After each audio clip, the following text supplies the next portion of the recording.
Eu vou tentar falar um pouco sobre o que eu vou continuar falando, se Deus permitir, no domingo à noite, no encerramento do congresso. Então tem a abertura agora, a pré-abertura antes do congresso. Um congresso aí dos jovens, que o tema esse ano é esse aí, fonte inesgotável, coração, uma fonte inesgotável. Como você fazer para viver nessa fonte? Como você fazer para que isso seja uma verdade na sua vida e no seu coração? Então, Jeremias capítulo 17, contexto, Deus levantou esse profeta para despertar o povo de Israel, para afirmar o coração deles em princípios em que eles estavam em desobediência. Você vai ver Jeremias pregando sobre esse povo e contra as coisas erradas que eles faziam. E até Jeremias capítulo 24 você vai ver e perceber que o que ele está fazendo é chamando a atenção do povo para aquilo que haveria de vir. Por causa da desobediência, Deus já tinha decretado aos anos de prisão na Babilônia, e que eles iam passar por isso. Mas em todo o tempo, Jeremias lança a palavra de juízo e de justiça de Deus sobre esse povo, mas também de ânimo, de não perder a fé, de realinhar o coração para o futuro, na promessa. Então o contexto desse capítulo aqui está no meio desse texto aí, mas se não é o tempo de exílio, porque começa a partir do capítulo 25, o tempo de exílio, quando eles são presos, são lançados na Babilônia e vivem lá. Jeremias é da mesma época aí de Daniel, antes de Daniel um pouquinho. E aí você pergunta assim, por que escreveu antes, escreveu meio, escreveu depois? Foram vários sermões compilados, que lá pelo 34 é que Deus manda Jeremias pegar tudo aquilo que ele profetizou, tudo aquilo que a palavra que Deus deu, e juntar e escrever num pergaminho. E então é o livro de Jeremias aí. Quem que ajudou a escrever? Baruque. Baruque foi o escrivão que ajudou Jeremias a compilar e a ordenar todos esses capítulos aí do livro que você está lendo hoje. No capítulo 17 de Jeremias, ele começa dizendo sobre a desobediência desse povo, o pecado que destrói. Ele vai até o versículo 4. Mas a partir do versículo 5, Deus dá uma ordem. E ele faz a diferença. E ele começa assim, assim diz o Senhor. Vamos lá comigo? Jeremias 17, a partir do 5. Assim diz o Senhor, maldito o homem que confia no homem, faz da carne mortal o seu braço, e aparta o seu coração do Senhor. Porque será como um arbusto solitário no deserto, e não verá quando vier o bem.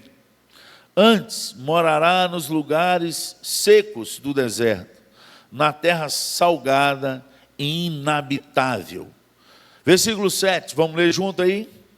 Bendito o homem que confia no Senhor, e cuja esperança é o Senhor, porque ele é como árvore plantada junto às águas, que estende as suas raízes para o ribeiro, e não receia quando vem o calor, mas a sua folha fica, e no ano de sequidão, não se perturba, nem deixa de dar fruto. Repete comigo, e no ano de sequidão, não se perturba, nem deixa de dar fruto. E no ano de sequidão, não se perturba, nem deixa de dar fruto. Quem? Essa é a pergunta. Porque a gente lê uma Bíblia de um jeito, tipo assim, não, eu sou crente, sou presbiteriano aqui, não vou morrer presbiteriano, eu nasci aqui, eu respondi, fui batizado. E essa é a palavra para você? Não. Não é. Essa palavra é para quem confia. E quem confia, entrega. E ele não põe a mão a não ser que Deus mande. Aquele que não confia, ele é como arbusto solitário no deserto. Aquele que põe a força dele na força do braço, ele está falando, é que você, não, eu não confio em nenhum homem, não, ele está falando que se você confia em você, no seu taco, no seu jeito, A Bíblia não fala que você vai ser bem-sucedido, não. Quando a gente toma uma decisão, a gente só ora para Deus abençoar. Você confiou? Não sei. Não, tem umas ideias, Deus me deu inteligência e tal. Vai, faz. É por isso que a maioria das vezes, gente, dos projetos que a gente tem na cabeça, que dá fracasso e tudo, a gente fica assim, gente, mas eu sou crente, o que está acontecendo comigo? O que está acontecendo aqui, que Jeremias falou com ele. Maldito o homem que confia no homem, que faz da carne mortal o seu braço e aparta o seu coração do Senhor. Pessoas que começaram bem, confiando no Senhor, mas que depois que Deus deu as coisas para eles, eles começaram a andar e sem consultar mais ao Senhor. É exatamente assim que o povo de Israel estava vivendo nesses dias. Depois das grandes libertações que Deus deu, dos grandes milagres, das lutas que eles nem lutaram, só adoraram enquanto Deus derrubava os inimigos, simplesmente eles se esqueceram, começaram a confiar neles mesmos e a desviar do caminho. Começaram já não mais a enxergar as bênçãos de Deus. Será que não tem sido assim com você, não? Essa é a pergunta que nós precisamos fazer. Será que não tem sido assim? Talvez hoje você veio angustiado, tudo deu errado, seu coração está ruim, e aí você chega aqui e fala, não, parece que eu nem sou crente, nada está dando certo. Nada, irmão. Você está me ouvindo? Então você está vivo. Você está aqui porque você está respirando. Nada deu certo? Se nada tivesse certo, você estava no caixão agora. Não é verdade? Alguma coisa deu certo. Você está vivo. Se a gente está vivo, Deus continua no mesmo lugar, no trono dele, com o cetro em suas mãos. O milagre pode acontecer a qualquer momento, irmão. Desperta. Muda esse negócio aí. Ressignifica na sua mente. Usa a neuroplastia aí para recriar isso aí. Deus te trouxe até aqui, e só trouxe até aqui porque a fidelidade dele dura para sempre. Amanhã, quando você acordar, respira e agradece, porque as misericórdias do Senhor, elas não têm fim, elas se renovam a cada manhã. Renovou sobre sua vida. Você nem percebe, você levantou mais um dia apavorado, já olhando para o relógio e tal, mas você não percebeu, você só levantou porque as misericórdias do Senhor, o coração de Deus, olhou para o miserável homem que eu sou e colocou esse amor em cima do miserável homem que eu sou. Isso é misericórdia. É o coração de Deus no miserável homem que eu sou. Misericórdia. Miséria e coração. Coração na miséria. Misericórdia. As misericórdias do Senhor, elas não têm fim. Só que a gente não percebe mais. A bênção vem e passa e a gente nem percebe mais, porque a gente só confia no braço do homem. Só no braço do homem.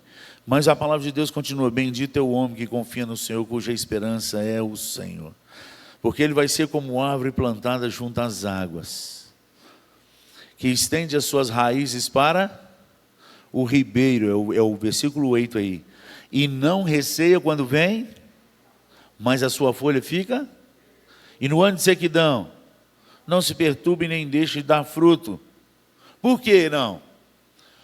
Porque o foco dele, a visão dele não está no ano de sequidão. O problema do crente que não confia no Senhor é que qualquer ano de sequidão ele desespera por um simples detalhe e que prova que ele não está confiando no Senhor. Qual é a prova? Versículo 8. Porque o homem que confia no Senhor, ele é como a árvore plantada. Fala, eu não escutei. Plantada? Agora a chave está aí. Que estende as suas raízes. Que estende a raiz para onde? Para onde? Em tempo de sequidão. Em tempo de sequidão, ele está desesperado com o calor, meu Deus, vai faltar, não vai dar fruto esse ano. Ele está buscando onde estão as fontes. onde estão as águas, no ribeiro. No ano de sequidão, ele estende as suas raízes para as águas, enquanto a maioria estende a sua língua para murmuração, para reclamação, porque não deu nada, não vendeu nada. Ai, meu Deus, ele está assim, onde estão as águas? É lá que eu quero estar. Amém, irmão? Aquele que confia no Senhor, em ano de sequidão, ele procura estender as suas raízes aonde estão os ribeiros de água, aonde produz vida. Ele não está preocupado com sequidão. As folhagens dele ficam verdes, porque ele confia no Senhor. Porque o Senhor é a sua fonte. Se você abrir em João capítulo 4, versículo 10, você vai ver Jesus falando com a mulher samaritana. Se você soubesse. Quem é o que te pede água? Você pediria. Versículo 10 de João 4. Põe aí para nós, olha lá. Replicou-lhe Jesus: se conheceras o dom de Deus, e quem é o que te pede, dá-me de beber, tu lhe pedirias e ele te daria? Ele te daria? Quem confia no Senhor, pede para quem? Para a fonte dos ribeiros de águas vivas. Você confia no Senhor? Você tem confiado no Senhor? Porque se você tem, esse é um sinal da tua vida. O pau está quebrando lá fora, o povo está desesperado. E o ano que vem Drex, não vem Drex, vai tomar todo o dinheiro, vai virar tudo digital, e o povo desesperado e vende e tira o dinheiro do banco e tenta comprar ouro para enterrar debaixo da terra. Mas o que confia no Senhor, ele está buscando nas fontes das águas vivas, naquele que ainda hoje multiplica pães e peixes, que ainda hoje providencia o maná que vem dos céus, que ainda hoje, se tiver sequidão, faz da rocha sair água. Ele estende as suas raízes por ribeiros de águas vivas. Tem que olhar para o Senhor, irmão. Esse mundo não tem essa esperança. O mundo não consegue ter essa paz. Foi Deus que prometeu. Quando Ele deu um spoiler desses dias que nós estamos vivendo, em Apocalipse, dos últimos dias, das tribulações, dos terremotos, dos trem tudo. E ele falou para uma das igrejas: lembre-se que eu ainda tenho um maná escondido. Aleluia! O mesmo maná que alimentou o povo no deserto. E ia carregando saco de ouro na cacunda ainda. E não comprava nada com aquele trem. 40 anos, menino. Esse tema me fascina demais. Eu entoio toda vez que eu leio, volto naquele texto. Foi Deus tem umas didáticas, é complicada para nós, mas que a gente aprende, não esquece nunca mais. Pensa, porque quem dá o maná e a água que sai da rocha, só tem um. E bendito é o homem que confia no Senhor, cuja esperança é o Senhor. E aí ele vai e parece que muda abruptamente, mas ele está fazendo a diferença entre aquele que conhece e que confia e aquele que não confia no Senhor. Jeremias 17, versículo 9, fala assim: enganoso é o coração, mais do que todas as coisas, e desesperadamente corrupto, quem o conhecerá? Esse versículo é o contraponto do versículo, aparentemente, ao contrário do versículo que é o tema do acampamento. Provérbios 4, 23. Então, ele parece que é, mas não é. Porque um está falando de um coração que não confia, que não entrega, que ele faz do seu braço forte a sua força. A esse é enganoso e desesperadamente corrupto. Mas aquele que põe o coração no Senhor e nas suas coisas, naquele que vai na direção de Deus e obedece o que Deus pediu, o que está em Marcos capítulo 12, a partir do versículo 30, põe na tela para nós, Marcos 12, 30, pode colocar. Amarás, pois, o Senhor teu Deus Todo não é quase todo. Todo não é 99%, todo é 100%. Amarás, pois, o Senhor teu Deus de todo o seu coração. Enquanto o dinheiro estiver no seu coração, enquanto sua casa, seu carro, enquanto seu marido, enquanto sua esposa, seus filhos, seu cachorro, está junto com Deus aí, não tem nem conversa. A chave não vira. O poder de Deus não acontece, porque Ele não divide o amor dEle com ninguém. Primeiro é Ele, depois é o resto. Pastor, o senhor está me chamando de resto? Sim. Inclusive eu. Está todo mundo no mesmo balaio. Deus acima de todas as coisas. Nós temos que amar a Deus de todas as coisas. E é nesse caso que Deus fala, enganoso é o coração. Você acha que está me amando, mas quando vir as tempestades, nós vamos ver aonde você está. Nós vamos ver aonde você está. Porque o Salmo primeiro que a gente leu, você viu que todos esses textos têm link, um linka no outro.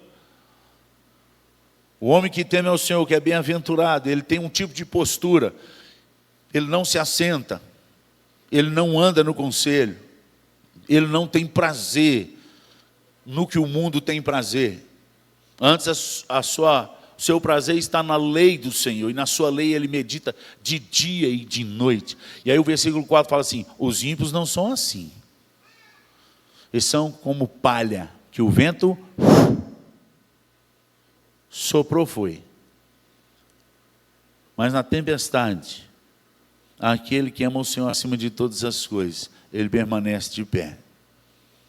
Ele vai ser bem sucedido na tempestade, porque ele confia no Senhor. Ele entregou todo o seu coração no Senhor. E aí Deus está falando assim, e eu conheço. Ninguém conhece. Enganoso é o coração, mais do que todas as coisas, desesperadamente corrupto. Quem o conhecerá? Versículo 10 de Jeremias 17, põe na tela para nós. Vamos lá? Eu, o Senhor, esquadrinho. Para aí. Mantenha esse versículo aí, dá um pause nessa palavra aí. Esse esquadrinhar é de examinar minuciosamente. O esquadrinhar vem de esquadro, de medida exata. Mas se fosse botar uma tradução hoje assim, para a nossa época, para a gente entender melhor, é uma ressonância magnética, que lê as veinhas, tudo o coração. Ultrassom 6D, nem existe ainda, mas um 4D já existe, que vê tudo aquilo ali. É isso aí, eu conheço todas as vezes do seu coração, todas as intenções do seu coração. Sua esposa não conhece, seu marido não conhece, seus filhos não conhecem, seus pais não conhecem, mas eu, o Senhor, conheço. Eu esquadrinho. Ele não só esquadrinha, ele não só sonda onde que está o seu coração, se é nas fontes inesgotáveis, na sua própria presença, naquele que dá a água da vida, ou se é nas coisas do mundo, no nosso próprio braço. Mas ele conhece, e ele fala, isso vai ter fruto, tanto dos que não colocam todo o coração, quanto aqueles que colocam todo o coração. Ele termina dizendo, olha aí, eu esquadrinho o coração, eu provo os pensamentos, e isto, para dar a cada um, segundo o seu proceder, segundo o fruto. Irmãos, não confundam salvação pela graça, não confundam salvação pela graça com galardão pela graça. Galardão pela graça não existe. O galardão não está no pacote da graça. Ele é consequência do que você recebeu pela graça. Você é salvo pela graça. Mas o galardão é mediante as suas obras. Você já está salvo. As pessoas confundem porque assim, não, mas vai ter o último dia, vai ter o julgamento. E aí no julgamento, se eu tiver... Irmão, presta atenção. O julgamento não decide se você vai para o céu ou vai para o inferno, não. Está definido agora. Ele já morreu antes da fundação do mundo. Quem crê, e quem crê é fé obediente, obedece. Quem crê e por isso obedece, tem vida eterna. Não, mas obediência não é fazer boas obras? Não, irmão. Você está confundindo. Quem crê e é salvo pela graça, ele faz por consequência. Ele é levado a fazer. Não é para ser salvo, não. É porque ele já é. É por amor. Não, Deus me chamou para isso. Eu vou fazer o melhor para Ele. Você precisa entender isso. Você está misturando as coisas. Você ter certeza disso, leia umas 50 vezes orando. Porque se o Espírito Santo de Deus não abrir seu coração, não tem jeito. Você pode morrer de falar, você vai ficar achando que você tem que ficar fazendo alguma coisa. Aí você vai achar que você é bonzinho. Irmão, não tem ninguém bom aqui. A Bíblia fala que não há um sequer que não pecou. Todos pecaram. E destituídos, separados estão da glória de Deus. Isso é Romanos 3:23. Romanos 6:23 fala, porque o salário do pecado é a morte. Então, se todos pecaram, nós vamos trabalhar o mês inteiro, no final do mês, o que nós merecemos? Morte. A Bíblia fala que se a gente disser que Deus é mentiroso, que nós não temos pecado, nós chamamos Deus de mentiroso. Isso está lá na primeira carta de João. Então, mas aqueles que pecaram e reconheceram que não tem jeito, mas que hoje só estão limpos e lavados, porque um dia Cristo morreu na cruz por ele, pagando todos os seus escritos de dívida que estava sobre ele. Por isso, nós procuramos viver uma vida de obediência às Escrituras, meditando nela de dia e de noite. Nós temos prazer em observar e praticar aquilo que está escrito. Então a Bíblia fala, está escrito que eu preciso aprender a perdoar. Eu não perdoo porque eu gosto, eu perdoo porque Deus me mandou. É decisão. Perdão é decisão, não é emoção. Não vou perdoar não, porque eu estou machucado. Ou então, quando você quebrar o braço, não vai para o hospital engessar não, porque você está machucado. Espera parar a dor, mas depois você engessar. Porque é assim que você está fazendo sua vida espiritual. Espera voltar a jogar vôlei para depois você enfaixar o braço, que está quebrado. Que agora está doendo. Você está linkando dor, emoção, com ordem que Deus mandou. Deus não perguntou se está doendo, Deus falou, se alguém te ofender e pedir perdão, perdoa. Até quantas vezes, Senhor? Até 7 vezes? Não digo que 7, mas 70 vezes 7. É ordem, irmãos. E só tem condição de cumprir essa ordem quem realmente foi salvo pela graça. Porque só o Espírito de Deus que convence a gente do nosso pecado. E que despeja sobre nós a compaixão que Jesus tinha por nós, para que a gente possa ser igual a Cristo. Essa é a diferença. O resto é religião, inclusive presbiteriana. Nós precisamos mudar, porque nós estamos com um coração muito enganoso, nós estamos achando que a religião, a instituição que a gente vive, os pontos calvinistas que a gente tem, não é suficiente, irmãos. O suficiente é Cristo que morreu por nós. Por isso nós temos todas as demais coisas. É Cristo. Ele que nos habilita, não só a termos vida nova, a sermos santos porque Ele é santo, a andar numa vida de justiça e não de maldade, porque o Espírito do Senhor, Ele vai vivificando o nosso coração, inclinando o nosso coração para vida e paz, coisas espirituais. É o Espírito Santo. Logo, eu preciso encher minha vida do Espírito, para que Romanos 8, capítulo 8, seja uma realidade na minha vida. Amém? No nome de Jesus. Para que Ele me tome pela mão e me guie. Para que Ele interceda por mim com gemidos inexprimíveis, porque eu não sei orar. Para que Ele me dê vida e paz. Para que Ele me ajude a vencer a carne. transbordando do Espírito.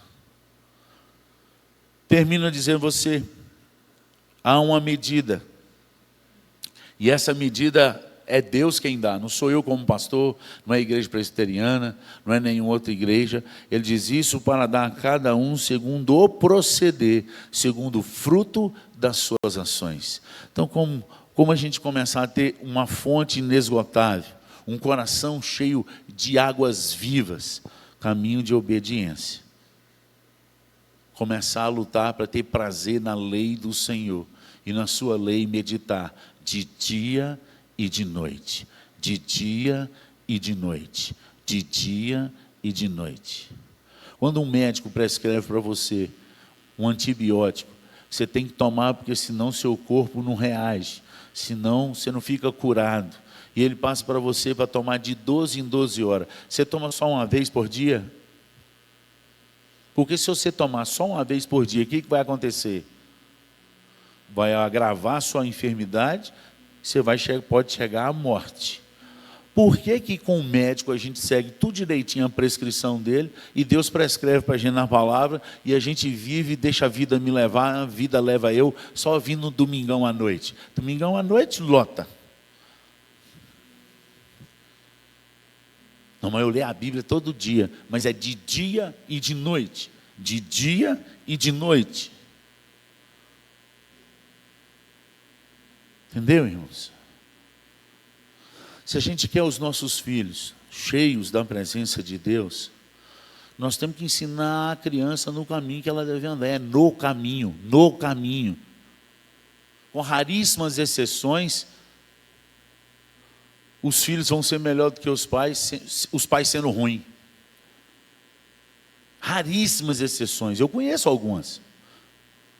Aqui na nossa igreja mesmo nós temos alguns. De gente que os pais não conhecem a verdade, não andam na verdade, não estão nem aí, nunca entrou dentro de uma igreja. Aliás, puxa esses meninos para trás. Então as meninas nessa igreja, que os pais compram roupa indecente para elas usar. Não estou falando de gente de igreja não, porque tem também. Estou falando de gente que não está dentro da igreja. Aí sabe qual é o testemunho da menina? Novinha. Mãe, se quando eu estava no mundo, eu já não gostava de usar essas coisas, e agora que eu sou de Jesus, mãe, não vou usar isso aí. Sozinho. Isso é uma exceção. O Espírito Santo de Deus amou essa menina lá e escolheu ela no meio da família, e sozinha ela está lutando. Sozinha. Agora, os nossos filhos estão aqui dentro, eles vão ser a nossa cópia, irmãos. Não adianta a gente apontar a Bíblia, apontar o pastor, apontar a mensagem, dar uns glória e aleluia, se dentro de casa não tem vida. Eles vão copiar a gente. Eles vão copiar a preguiça da gente, as falas da gente, as pirraças da gente. Vai copiar, vai copiar. Agora, se a gente morrer em Cristo Jesus, falar, Deus, eu quero ser isso aí. Mata o meu eu quero que Cristo nasça em mim. E andar assim, inclusive com os filhos, quando errar, olha no olho deles, ajoelha, se for pequenininho, joelha, olho no olho. Meu filho, deixa eu falar um negócio aqui. Perdoa o pai. Eu errei com você. Você merecia as chineladas, mas do jeito que eu bati, eu exagerei. Me perdoa. Eu não quero ser esse homem, não. Ora por mim. Nós precisamos ter Cristo, irmãos. Ser diferente. Olha em Levítico, em Deuteronômio, como vai falar sobre as crianças, para ensinar essas crianças, andar com elas. Eu cresci dentro da igreja presbiteriana, então vi de tudo. Eu era filho de diácono e filho de corista, que se tornou depois professor de escola bíblica dominical. E eu vi muito trem errado, inclusive dentro da minha casa. E na casa dos outros. Mas eu vi muita gente tendo os frutos bons, porque caminhou na palavra. Caminhou na palavra. E eu sempre falei com minha esposa, eu não quero meus filhos presbiterianos nem crente. Eu quero meus filhos andando com Jesus. E aí o que eles quiserem ser depois, eu vou abençoar. Se é presbiteriano, louvado seja o nome do Senhor, porque foi onde eu nasci. Se é batista, louvado seja o nome do Senhor. Se é assembleiano, louvado seja o nome do Senhor. Mas de Jesus, que anda com Cristo. Para isso, eu tenho que viver com Cristo. Eu tenho que morrer no meu eu. Eu tenho que aprender a perdoar e a pedir perdão. Eu tenho que deixar de ser menino. Antes eu pensava como menino, eu agia como menino. Paulo, isso é Coríntios 13.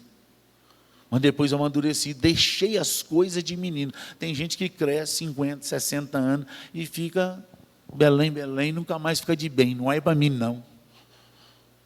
Ô, gente, vamos crescer. Amém? Vamos crescer. Vamos ter um coração segundo o coração de Deus. Vamos deixar Deus encher o nosso coração. Ser essa fonte inesgotável na nossa vida. No nome de Jesus. Como que eu faço isso? É o que a palavra de Deus diz hoje, no Salmo 1 que você leu, em Jeremias 17, em Marcos capítulo 12, 30. Tudo isso se resume em João 4, 10. Ah, se conheceras quem é que lhe pede, e lhe pedir. Pede. Eu te daria água viva, fonte inesgotável. Não espera o outro não, irmão. Deixa o outro para lá, se ele não quer beber dessa água. Eu quero essa fonte inesgotável. Amém?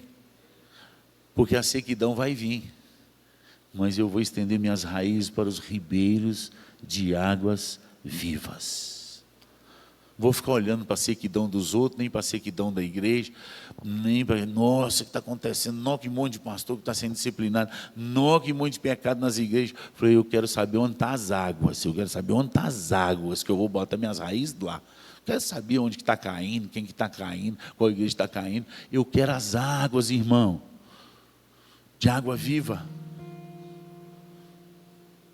Amém, irmão? Seja livre hoje. Sai daqui com a visão de estender suas raízes para as águas, até em tempo de sequidão. Para de olhar para a sequidão. Estenda suas raízes para ribeiros de águas vivas, para a glória do Senhor. Que você seja um instrumento e uma pessoa que seja uma fonte inesgotável de água viva. Aonde Deus te levar, você tenha mais para derramar de Deus do que para reclamar da vida. No nome de Jesus. Ou você é de Deus, ou você faz igual ao mundo. E eu quero ser de Deus, no nome de Jesus. Amém? Deus aumente sua fé aí. Não, pastor, fiquei arrebentado, vou sair daqui. Não, filho, você vai sair mais animado. Obrigado, pastor, glória a Deus que o Senhor me acordou. É isso que eu quero. Não tem nada disso, mas a partir de hoje minha vida muda, no nome de Jesus. Para de olhar a sequidão, procura a fonte inesgotável, no nome de Jesus. Amém?